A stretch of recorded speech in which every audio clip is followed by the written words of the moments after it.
étoile qui, pour le commun des mortels, apparaît comme un Botticelli. En fait,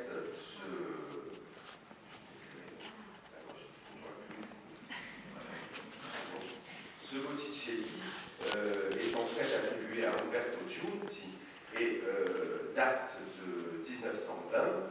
Il a été acheté par ce Cottol Gallery à Londres et comme un vrai Botticelli. Alors évidemment, le peintre avait choisi un vieux panneau, le bois, il faut y mettre des verres dedans, en général ça aide.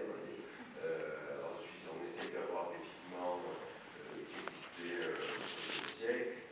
Alors aujourd'hui, c'est de plus en plus difficile. Vous savez, parce qu'avec les moyens techniques de radiographie, de scan, etc., d'analyse bataillon scientifique, c'est vraiment très difficile de faire des faux en l'art ancien. Ça est beaucoup plus facile pour l'art moderne et l'art contemporain, et donc c'est d'autres marchés. Et donc ce faux Botticelli, en fait, si vous lui enlevez tout l'attirail botticellien et que vous regardez juste un gros plan sur le visage, en fait c'est le visage de Ginarlo, qui était donc une star, qui est donc était fan d'Umberto Giunti.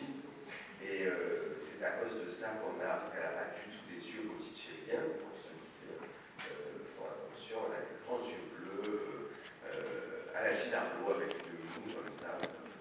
Voilà, donc vous voyez, rien à voir. Hein.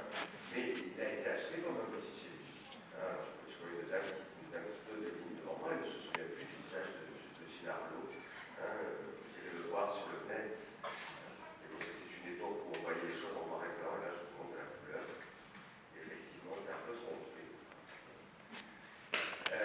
Donc la première grande période du faux dans l'histoire de l'art, c'est l'Antiquité. La deuxième grande période, puisque toute l'époque médiévale, je parle essentiellement pour l'Occident évidemment, toute l'époque médiévale va au contraire favoriser la copie.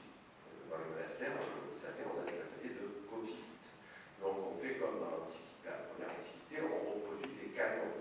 Or, à partir du moment où les artistes vont commencer à signer leurs œuvres, à nouveau, on va se détacher de l'artisanat pour aller vers une notion plus liée à l'art, comme on l'entend aujourd'hui, et bien le faux va à nouveau prospérer, et surtout qu'il va y avoir un marché, un axe Italie, Flandre, France, un marché de l'art qui va se développer et où, évidemment, les faux vont pouvoir prospérer. Alors, cette idée, donc, alors, évidemment, pour l'époque médiévale, tout ce qui est faux existe, mais par exemple, comme les trafics de reliques, hein, mais on n'est pas dans l'art, vous voyez, mais quand vous voyez que ce pauvre Saint-André a 3 ou 4 têtes sur le marché à l'heure actuelle, et que Saint-Pierre a une vingtaine de tibias. C'est d'autres choses. Mais vous voyez, dès qu'il y a un marché, quoi qu'il arrive, on a envie, si on est malin, on fraude. Et comme les gens sont facilement vendus et naïfs, on va en profiter. C'est en gros l'adage de la leçon à retenir. Donc, cette passion pour l'anticomanie à la Renaissance va entraîner des folies de la part des grands seigneurs, des grands prélats italiens, et un des premiers faux célèbres, qui est mentionné dans la vie de Michel-Ange par Vasari, mais qu'on retrouve également dans une autre biographie du XVIe siècle de Michel-Ange, celle de Conzivi. Il est mentionné cette anecdote célèbre où Michel-Ange aurait sculpté un petit amour endormi qu'il aurait un peu saboté, enterré, déterré et vendu à grands frais à un cardinal romain qui, évidemment, ne se serait douté de rien et aurait été enchanté de cette œuvre antique sublime découverte donc, près de Florence par un artiste. Et en supercherie a été découverte, le duc a été évidemment moqué dans toute Florence et tout Rome, mais ça a permis à Michel-Ange de venir à Rome et d'avoir les commandes que l'on sait, puisque évidemment il était digne des plus grands sculpteurs de l'Antiquité. Alors la seule trace de ce Puto que l'on est aujourd'hui, de ce petit tableau, c'est sur ce tableau du Tintoret, vous voyez, où tellement il était célèbre, où il le représente ici, vous voyez au fond, hein, c'est Vulcain, Vénus et Mars qui se cachent, c'est là une scène mythologique, c'est une scène de vaudeville, vous voyez, l'amant est sous le... Et le petit tableau est là, endormi, et c'est un hommage donc à cette sculpture de Michel-Ange. Également, il y a une autre pratique qui va se développer, c'est les faux, donc des grands maîtres, mais ces faux vont être des fois commandés par les commanditaires même des œuvres, ces œuvres prestigieuses.